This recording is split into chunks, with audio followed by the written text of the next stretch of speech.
별을 계산하고 세상을 품은 사내. 베르트랑 러셀. 1872년 영국 귀족 가문의 푸른 피를 타고난 한 아이가 웨일스의 안개 속에서 태어났습니다. 제3대 러셀 백작이라는 화려한 이름표를 달고 태어난 그는 안락한 저택의 소파 대신 인류의 거대한 의문들이 소용돌이치는 지성의 전쟁터를 선택했습니다.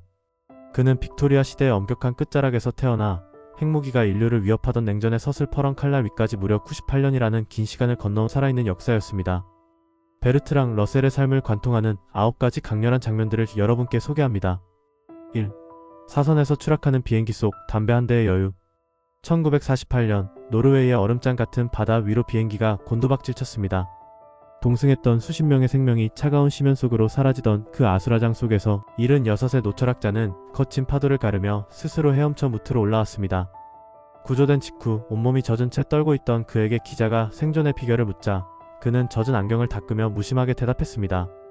비행기 안에서 담배를 못 피우게 하길래 흡연이 허용되는 가장 앞좌석에 앉았더니 살았구먼. 죽음의 그림자가 드리운 순간에도 유머라는 등불을 켜고 삶의 우연조차 논리적인 행운으로 치부해버리는 그의 강철같은 낙천성은 죽음조차 함부로 건드릴 수 없는 거인의 기백 그 자체였습니다. 불굴의 노년 90세의 체포. 아스팔트 위에 핀 신념. 90의 노철학자가 차가운 런던의 아스팔트 위에 주저앉았습니다. 핵무기 반대 시위의 최전선, 경찰의 퇴거 명령과 체포의 위협 속에서도 그는 태산처럼 미동조차 없었습니다. 귀족의 안락한 소파 대신 차가운 유치장을 택한 그에게 교도관이 무심하게 직업을 물었을 때 그는 형형한 눈빛으로 대답했습니다. 철학자. 잠시 후 장부에는 무미건조한 한 줄이 적혔습니다.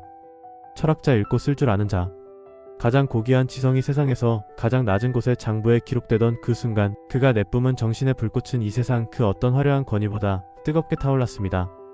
그는 증명했습니다. 육체는 늙어도 신념은 결코 늙지 않는다는 사실을 말입니다. 3. 지성의 고독 10년의 코트 끝에 얻은 112의 경의. 세상의 모든 혼란을 명쾌한 수식의 사슬로 묶어버리겠다는 거대한 야심이 있었습니다. 러셀은 꼬박 10년이라는 세월을 골방에 유폐된 채 거대한 수학의 성벽을 쌓아 올렸습니다. 무려 360페이지가 넘는 고통스러운 증명을 거친 뒤에야 그는 마침내 선언할 수 있었습니다. 1 더하기 1은 하지만 그 성벽의 정점에서 그는 자신이 만든 논리의 완벽함 속에 숨은 치명적인 구멍을 발견하고 허탈하게 웃음짓습니다. 완벽이란 인간의 영역이 아님을 세상은 수식 너머의 거대한 신비임을 깨달은 천재의 그 쓴웃음이야말로 우리 삶의 불완전함을 껴안는 가장 인간적인 철학의 시작이었습니다. 4. 신을 향한 포효 증거를 주지 않았으니 나는 믿지 않겠다. 죽어서 신 앞에 선다면 뭐라고 하시겠습니까? 무신론자인 그에게 던져진 짓궂은 질문에 러셀의 눈빛은 한치의 망설임도 없이 빛났습니다. 나는 신의 멱살을 잡고 이렇게 소리칠 겁니다. 신이시여, 왜 당신의 존재를 믿을 만한 증거를 그토록 조금밖에 주지 않으셨습니까? 보이지 않는 권위에 무릎 꿇기보다 내 눈앞의 진실과 신이 주신 고귀한 이성을 끝까지 배신하지 않겠다는 고집, 설령 영원한 지옥의 불길이 기다린다 해도 자신의 논리를 굽히지 않겠다는 그 오만한 당당함이야말로 인류의 지성을 한 단계 끌어올린 고독한 영웅의 자부심이었습니다. 5. 역설의 자유창살 안에서 발견한 영혼의 5성급 호텔. 영국 백작 가문의 푸른 피가 흐르는 귀족이 전쟁에 반대했다는 이유로 차가운 감방에 던져졌습니다. 친구들이 걱정스러운 눈빛으로 면회를 왔을 때 러셀은 오히려 세상을 다 가진 듯한 미소를 지어 보였습니다. 이보게들 걱정 말게. 여기는 시끄러운 참견도 없고 따박따박 밥도 나오고 온종일 책에 파묻힐 수 있는 최고의 장소라네. 창살 사이로 스며드는 한 줄기 햇살조차 논리적으로 음미하며 즐겼던 사내. 그에게 감옥은 속박의 장소가 아니라 복잡한 세상으로부터 자신의 고귀한 정신을 지켜낸 세상에서 가장 고요하고 우아한 피난처였습니다. 6. 뼈아픈 후에 천재 아버지가 남긴 어둠의 트라우마. 천재 아버지는 사랑하는 아이들의 공포마저 차가운 논리로 닦아주고 싶었습니다. 밤마다 어둠에 떨며 우는 아이에게 어둠은 단지 빛이 없는 상태일 뿐이라며 논리적으로 설득한 뒤 아이를 홀로 방치했죠. 하지만 논리는 아이의 가냘픈 눈물을 멈추지 못했습니다. 훗날 러셀은 이 오만했던 교육을 뼈저리게 반성하며 고백합니다.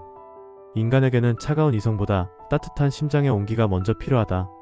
이 뼈아픈 깨달음은 그를 상아탑 속의 학자에서 고통받는 대중을 껴안는 가장 따뜻한 인본주의자로 바꾸어 놓은 인생의 전환점이 되었습니다. 7. 행복의 쟁취 질투의 지옥에서 탈출한 행복의 사냥꾼. 젊은 날의 러셀은 스스로가 만든 질투의 감옥에서 괴로워하던 평범한 청년이었습니다. 타인의 지능을 시기하고 남의 성공에 밤잠을 설치며 스스로를 갉아먹었죠. 하지만 그는 자신의 열등감을 정교하게 해부하기 시작했습니다. 비교는 행복을 갉아먹는 기생충이며 질투는 스스로 마시는 독약이다. 그는 남을 향하던 시선을 거두고 오직 어제의 자신과만 대화하기 시작했습니다. 타인의 화려한 무대 뒤편을 엿보며 괴로워하는 대신 자신의 작고 소박한 뜰을 묵묵히 가꾸기 시작했을 때 그는 비로소 평생을 지탱할 행복 정복의 기술을 손에 넣었습니다. 8. 글의 마법 숫자를 버리고 문학을 품은 논리학자. 세상은 그가 차가운 수식과 논리로 상을 받을 거라 예상했습니다. 하지만 1950년 스웨덴 한복판에서 울려 퍼진 그의 이름은 노벨 문학상의 주인공이었습니다. 숫자를 다루던 그의 펜 끝에서 흐르는 문장들이 그 어떤 서사시보다 아름답고 명쾌하게 인류의 고통을 어루만졌기 때문입니다. 그는 수학의 정교함으로 문장을 짓고 철학의 깊이로 단어를 골라냈습니다. 가장 이성적인 글이 가장 뜨거운 감동을 줄 수 있다는 것을 증명한 그는 논리라는 차가운 그릇에 인류에 대한 사랑이라는 따뜻한 요리를 담아낸 당대 최고의 예술가였습니다. 9. 열정의 완성 3번의 실패와 4번의 사랑, 그리고 연민. 수학의 정점에 선 사내였지만 그의 가슴은 사랑 없이는 단 하루도 숨 쉴 수 없었습니다. 4번의 결혼과 수많은 연애, 사람들은 그를 변덕스럽다고 비웃었지만 그는 자서전 첫 문장에 영혼을 담아 적었습니다. 나를 지배한 3가지 열정은 사랑에 대한 갈망, 지식에 대한 탐구, 그리고 인류의 고통에 대한 참을 수 없는 연민이었다. 논리로 세상을 증명하려던 천재가 결국 마지막에 매달린 것은 수식이 아니라 사람의 체온이었습니다. 사랑이야말로 인간을 이성적인 존재 넘어 살아있는 불꽃으로 만드는 유일한 마법임을 그는 자신의 긴 삶 전체로 증명해 보였습니다. 98년에 대장정을 마친 거인은 이제 평온히 잠들었지만 그가 남긴 등불은 여전히 우리를 비추고 있습니다. 인생은 살 가치가 있다. 만약 다시 살 기회가 주어진다면 나는 기꺼이 그 길을 다시 걷겠다. 오늘 당신의 하루도 러셀처럼 당당하고 뜨겁게 타오르길 응원합니다. 오늘 이야기가 당신의 가슴에 작은 불씨가 되었다면 구독과 좋아요로 함께 해주세요.